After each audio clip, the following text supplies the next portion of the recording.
Instrução espiritual ante a luz da verdade. Conhecereis a verdade e a verdade vos libertará. Jesus, João capítulo 8, versículo 32. A palavra do Mestre é clara e segura. Não seremos libertados pelos aspectos da verdade ou pelas verdades provisórias, de que sejamos detentores no círculo das afirmações apaixonadas a que nos inclinemos. Muitos, em política, filosofia, ciência e religião, se afeiçoam a certos ângulos da verdade e transformam a própria vida numa trincheira de luta desesperada, a pretexto de defendê-la, quando não passam de prisioneiros do ponto de vista.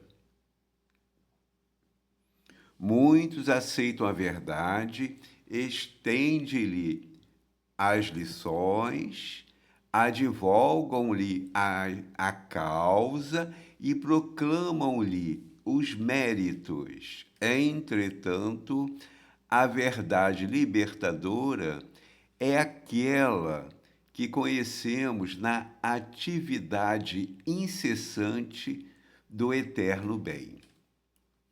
Penetrá-la é compreender as obrigações que nos competem.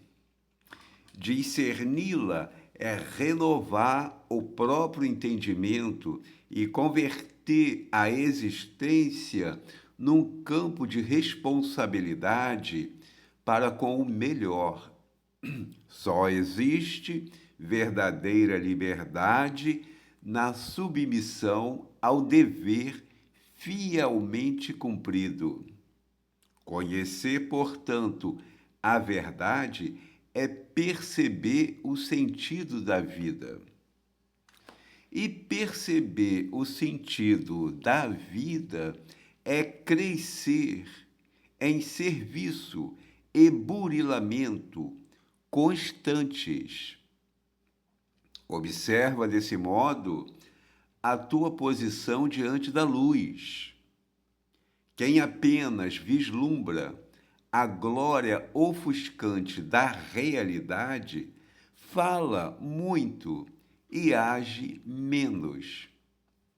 Quem, todavia, lhe penetra a grandeza indefinível, age mais e fala menos.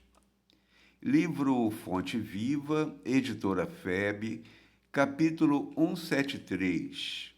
Espírito Emmanuel, psicografia de Chico Xavier. Muito importante divulgarmos as instruções do mundo espiritual, exatamente na busca desses ensinamentos do Evangelho que, de fato, irão libertar nossa consciência, nosso ponto de vista estreito e viciado em rotinas, muitas vezes até materialistas, onde aplicamos o Evangelho ou os ensinamentos de Jesus, mas sem exemplificarmos, principalmente no que tange à reforma moral, a reforma de hábitos, de costumes, de procedimentos na convivência conosco e com o nosso próximo. De maneira que parece fácil nos movimentarmos nesses valores da verdade, porque há quem diga assim, não, eu não minto, eu só falo a verdade. Eu só quero a verdade, eu só busco a verdade. Mas que verdade que a pessoa está buscando? A verdade do ponto de vista próprio? A verdade do egoísmo? A verdade do orgulho familiar? a verdade do orgulho profissional? Ora, nós precisamos buscar a verdade numa amplitude muito maior. Temos que observar que somos espíritos e interagimos com o mundo material e com o mundo espiritual concomitantemente. Ninguém precisa deixar o corpo de carne, morrer, para ir para o mundo espiritual, como muita gente fala por aí. Na verdade, nós já estamos vivendo no mundo espiritual e no mundo material ao mesmo tempo. Por quê? Porque nós somos espíritos. Nós moramos na nossa mente. Quando estamos encarnados, moramos também no corpo de carne. O nosso endereço nunca vai coincidir com o CEP da rua, ou do bairro, ou da cidade, porque nós moramos na nossa mente. Ora, conhecer a verdade, que nós somos espíritos, que já pré-existíamos antes do nascimento, antes da reencarnação, e que vamos continuar existindo como individualidade, como personalidade, tal como estamos após a vida no corpo de carne. Isso é um pedacinho da verdade. A verdade é muito maior. Nós somos partes integrantes da criação divina. Nós temos conosco o reino mineral, o reino vegetal, o reino animal, o reino hominal e o reino espiritual, como pequenas parcelas que acumulamos ao longo dos milênios no trânsito continuado, na viagem ininterrupta da nossa própria evolução. E fomos absorvendo elementos do reino mineral. Aliás, o nosso organismo não funciona bem, né, sem ferro. Nós precisamos do reino mineral. Os elementos químicos do reino mineral sustentam o corpo de carne. É bom que lembremos disto. E nós precisamos tirar do reino mineral os nutrientes para o corpo material, mas nós não temos essa capacidade. Nós tiramos pela respiração nitrogênio, oxigênio e também, quando ingerimos água, também o hidrogênio, além do oxigênio, nós conseguimos. Mas observemos, respirando e até ingerindo água, até conseguimos metabolizar esses elementos básicos e simples do reino mineral, mas os outros não. Nós precisamos de sais minerais, de carboidratos e tantos outros elementos químicos que os vegetais tiram para nós do reino mineral. Nós fazemos o quê? Nós comemos os vegetais. Aí nós estamos interagindo com o reino mineral via reino vegetal. E o mesmo faz o animal. O boi também não consegue tirar diretamente do reino mineral todos os elementos, nutrientes. O que ele faz? Ele come o capim, ou seja, ele se alimenta do reino vegetal. E o reino vegetal tira para ele do reino mineral os elementos que ele não é capaz de tirar por ele mesmo. Mas ele consegue tirar oxigênio, nitrogênio, hidrogênio e metabolizar, tal como nós. É bom que pensemos, a nossa maior necessidade não é água, não é comida, não é roupa, não é moradia.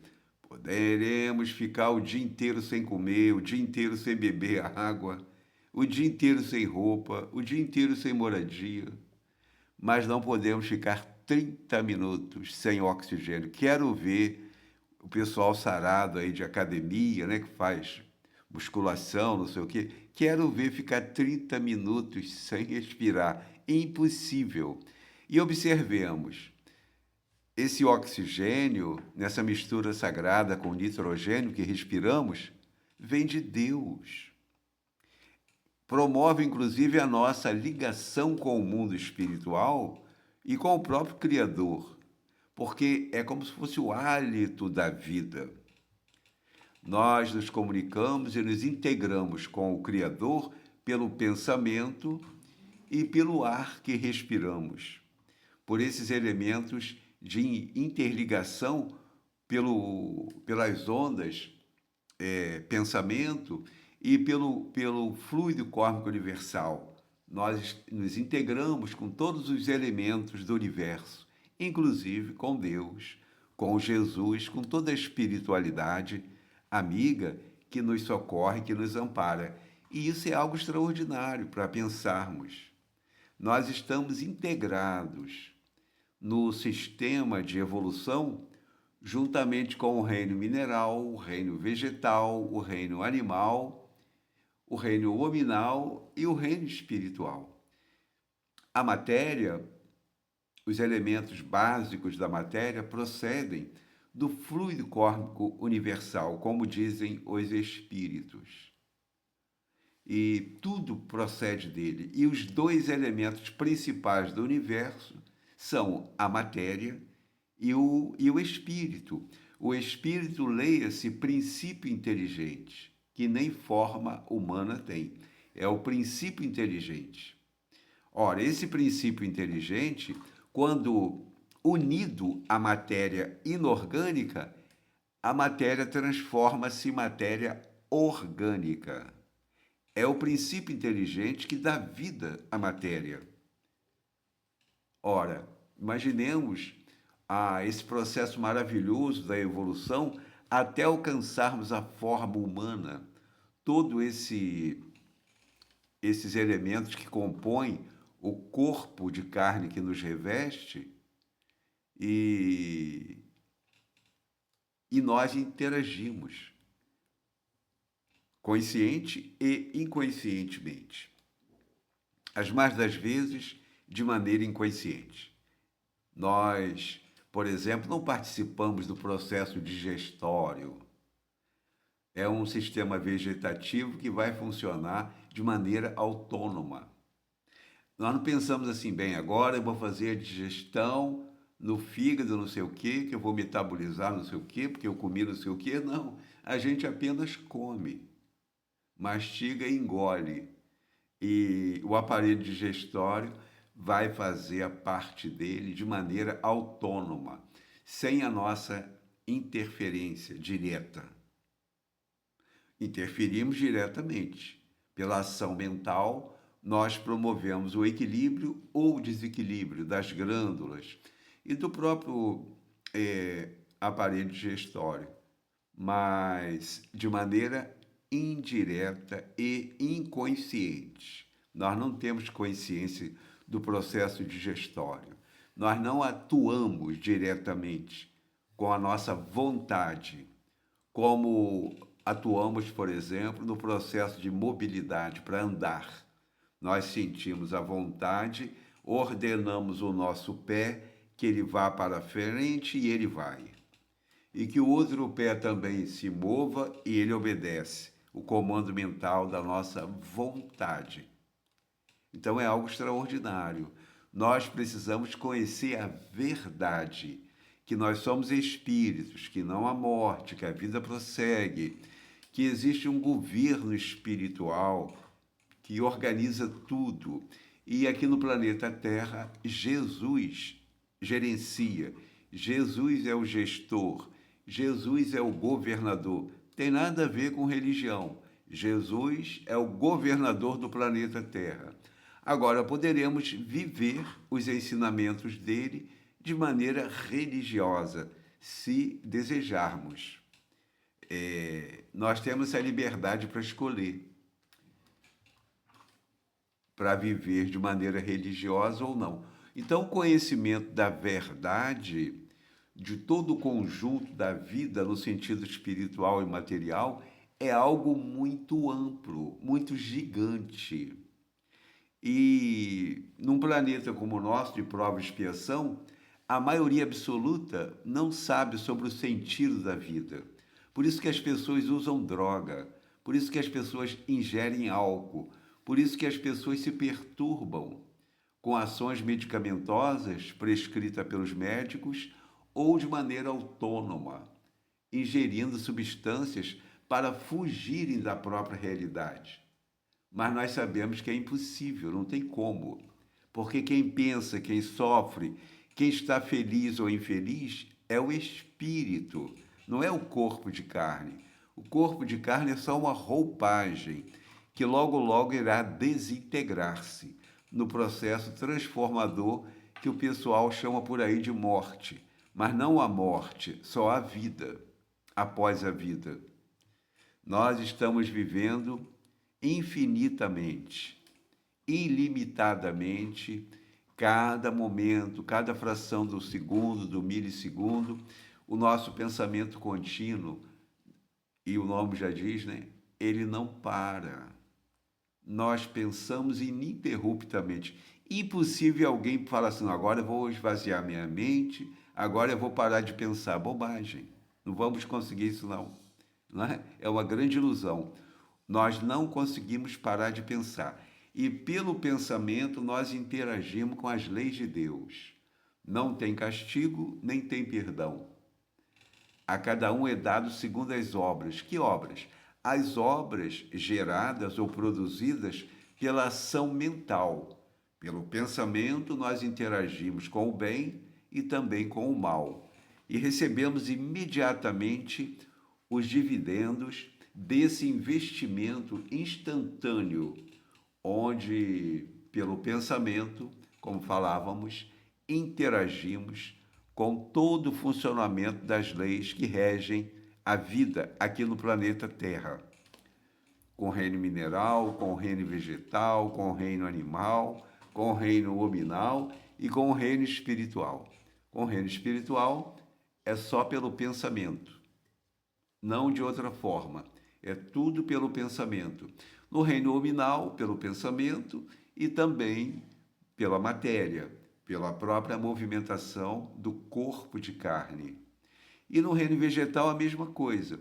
E no reino mineral, igualmente. Interagimos pelo pensamento e também com as mãos, com as pernas, né? com a tecnologia. Nós estamos interagindo e recebendo da vida aquilo que damos à vida. E conhecereis a verdade, e a verdade vos libertará. Como disse Jesus, está em João, no capítulo 8, versículo 32. Repete-se muito por aí essa expressão, porque de fato ela chama muita atenção. Mas será que a pessoa que está repetindo sabe o que é a verdade? E sabe qual é a libertação que Jesus está falando? Que libertação é essa? Como que a pessoa poderá sentir liberta pelo conhecimento da verdade? Mas que verdade que liberta? Então é preciso que questionemos, que busquemos pela, pela, pela instrução espiritual esses recursos sagrados do conhecimento, da verdade, para que nos libertemos de todo o mal e nosso pensamento possa se movimentar nas energias eternas do bem ou do eterno bem.